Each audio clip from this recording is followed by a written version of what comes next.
Ya. Assalamualaikum. Kami ini penggemar Ustaz. Setiap hari di rumah dengar suara Ustaz. Jadi sering Ustaz bilang ada ijazah seperti Rodi itu bilang di rumah apa supaya Ustaz mobilku kamu kok betul di rumah kita amalkan itu bisa. Dan kita berzikir itu Ustaz belum bisa masuk benar-benar masuk ke hati. Memang kalau lagi sama-sama nih rasanya kita banyak hal lain. Kita banyak hal lainnya jadi kadang-kadang karena banyak dosa kalian jadi mohon penjelasan. Assalamualaikum warahmatullahi wabarakatuh. Nonton kenapa bisa konsentrasi? Karena ada yang dilihat.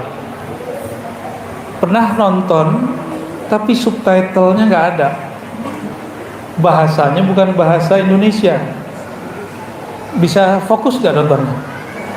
Nah, paham maksud saya? Kalau ingin menonton kolbu, pahami yang dibaca, kenali yang punya nama. Kalau sudah kenal yang punya nama ini pemilik alam semesta.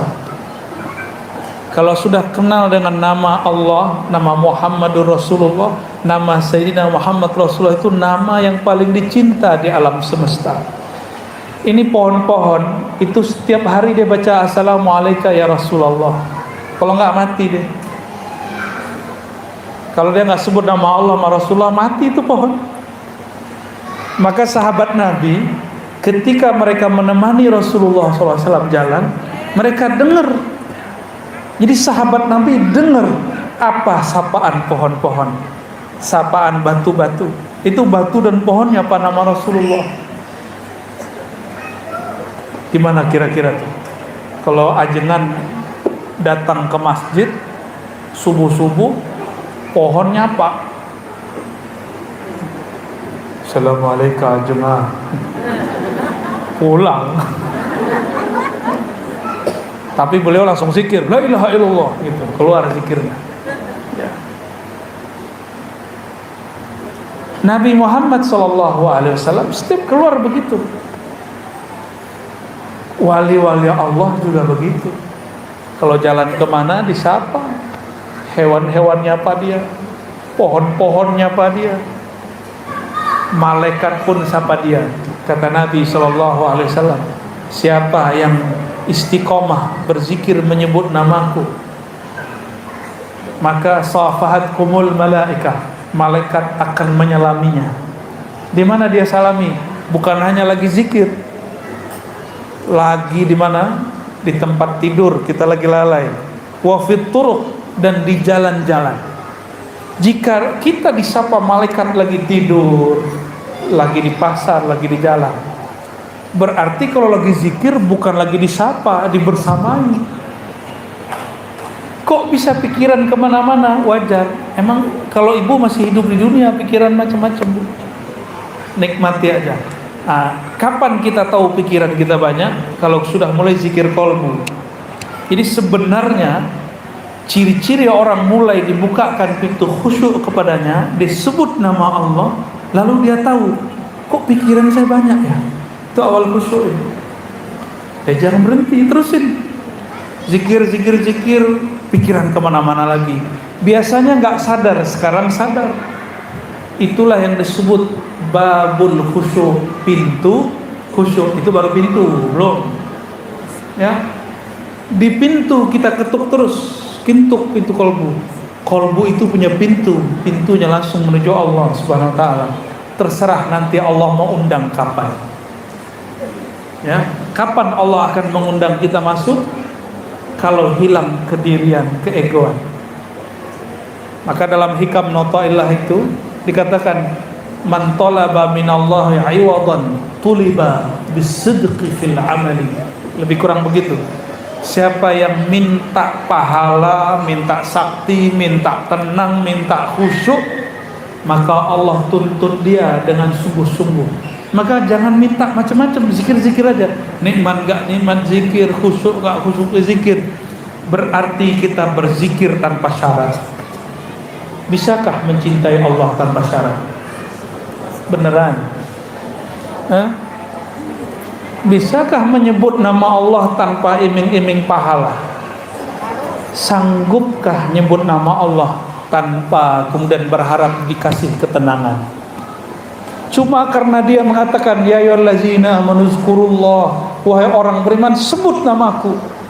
Ya Allah, katakan ya Allah, engkau memerintahkan kami menyebut namamu, terserah engkau tenang tidak tenang, rezeki berkah tidak berkah, yang penting kolbu kami ada namamu.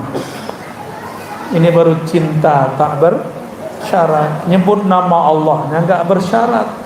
Zikir minta dapat jodoh, itu berarti bersyarat. Zikir minta rezeki mudah.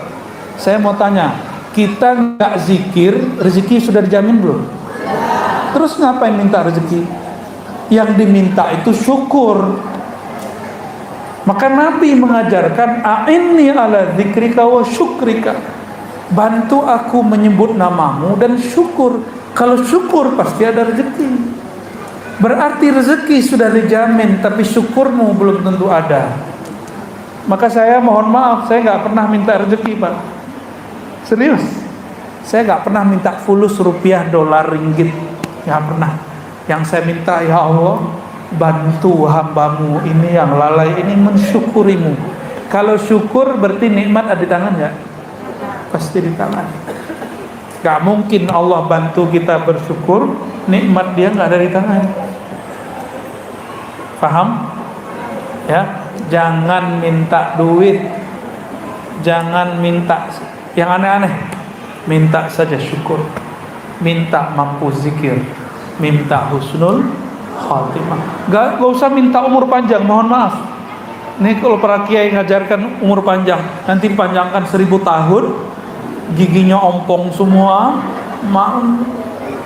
jangankan gitu, umur 80 sudah mulai turun kok. Umur 60 udah mulai turun Bu ya. Kena gravitasi bumi ya. Giginya sudah berpulang kepada Allah. Gigi udah duluan pulang. Umur 60 sudah pulang terus masih minta umur panjang. Nekat namanya. Jangan minta umur panjang, minta husnul khotimah. Mau umur pendek atau panjang, kalau husnul khotimah dihitungnya panjang. Orang itu nanti akan dikenang hidupnya. Itu yang disebut husnul khotimah, panjang umurnya. Ya, dimohon maaf, doa minta umur panjang tolong dihentikan. Kalau mau minta umur panjang seperti di hadis Tirmizi, khairukum man tala umruhu wa hasuna amaluh. Sebaik-baik kamu orang yang panjang umurnya, baik amalnya. Banyak yang panjang umurnya tapi nyusahin orang. Panjang umurnya tapi dia sudah lupa sama dirinya. Untuk apa hidup begitu? Di Banjar Ibu, ada orang umur 200 tahun, 300 tahun ada. Cuma orangnya dirahasiakan Allah. Ada yang lebih barangkali. Kita ketemu murid-murid beliau. Ada. Loh, mana mungkin Ustaz ada orang umur di atas begitu? Saya tanya balik, Allah sanggup gak memanjangkan umur iblis? Iblis loh ya. Iblis sudah berapa umurnya?